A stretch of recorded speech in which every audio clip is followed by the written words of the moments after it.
रीवा जिले के मुख्य चिकित्सा एवं स्वास्थ्य विभाग में अधिकारी और कर्मचारी के बीच चल रहा विद्रोह खुलकर सामने आने लगा है। चिकित्सा और स्वास्थ्य विभाग में पदस्थ कर्मचारी ने अपने ही मुख्य अधिकारी पर न सिर्फ गंभीर आरोप लगाए हैं, बल्कि प्रताड़ना से तंग आकर इच्छा मृत्यु तक की मांग कर डाली है।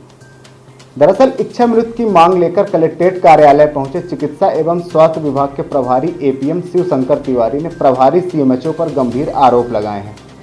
पीड़ित कर्मचारी शिवशंकर तिवारी का आरोप है कि जब से प्रभारी सीएमएचओ के पद पर डॉक्टर संजीव शुक्ला पदस्थ हुए हैं, तब से वह उन्हें हटाने के आदेश जारी कर रहे हैं। आरोप है कि सीएमएचओ का प्रभार मिलने के बाद 1 वर्ष के भीतर प्रभारी एपीएम शिवशंकर तिवारी को कई बार हटाने के आदेश जारी किए गए, जिस पर उनके द्वारा न्यायालय से स्थगन आदेश लाने के बाद भी हटाने के आदेश जारी किए गए हैं।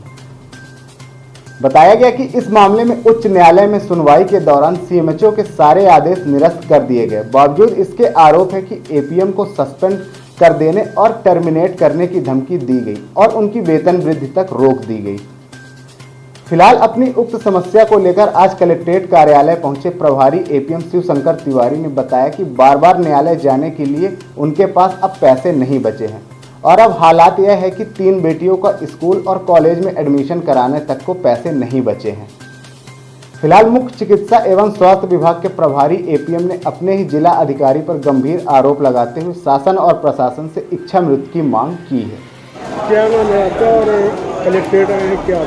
मैं शिवशंकर तिवारी प्रभारी एपीएम के पद पर सीएमएचओ कार्यालय में पदस्थ हूँ।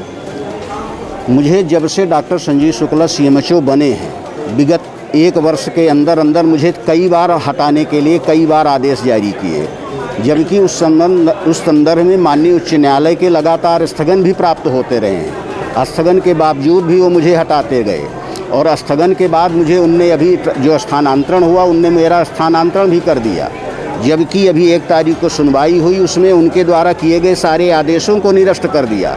मुझे डराया गया, धमकाया गया कि आपको सस्पेंड कर दूंगा, टर्मिनेट कर दूंगा, तो मैं उनके आदेश का पालन करते हुए ज्वाइन कर लिया। मेरी वेतन भी रोक दिए। मेरे पास 3 बेटियां हैं, तीनों बेटियों को इस जुलाई महीने में एडमिशन करवाना है। उनकी फीस तक के लिए हमारे पास पैसा नहीं है और मैं कितनी बार न्यायालय की शरण में जाऊं, मेरे पास पैसे अब नहीं हैं। मैंने इच्छा मृत्यु का आवेदन दिया है कलेक्टर महोदय को, माननीय मुख्य न्यायाधीश जी को, विद्वान जिनने जी स्थगन दिया है, मुख्यमंत्री, राज्यपाल और उप मुख्यमंत्री को कि जीने का अधिकार तो नहीं है, तो लेकिन इस क्रूर सीएमएचओ के शासनकाल में मुझे मृत्यु की तो अनुमति प्रदान कर दी जाए। ये भ्रष्टाचारी है, ये दलाल पाल रखा है कार्यालय में।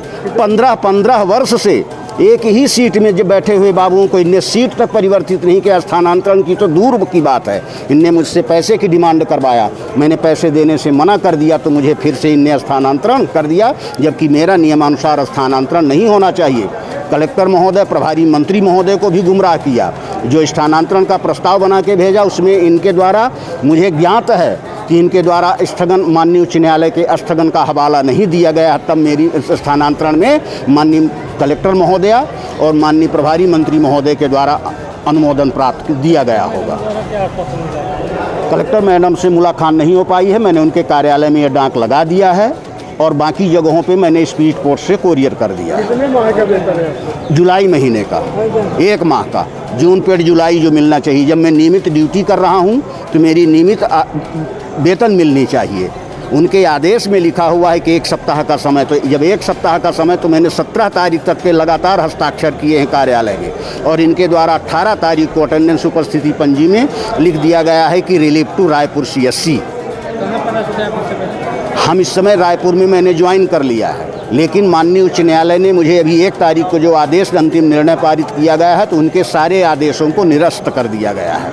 अब ये सीएमएचओ के विवेक पर निर्भर करता है कि वो मुझे वापस लेते हैं या नहीं लेते हैं। क्या नाम है आपका? शिवशंकर तिवारी, मैं प्रभारी एपीएम सीएमएचओ कार्यालय रीवा।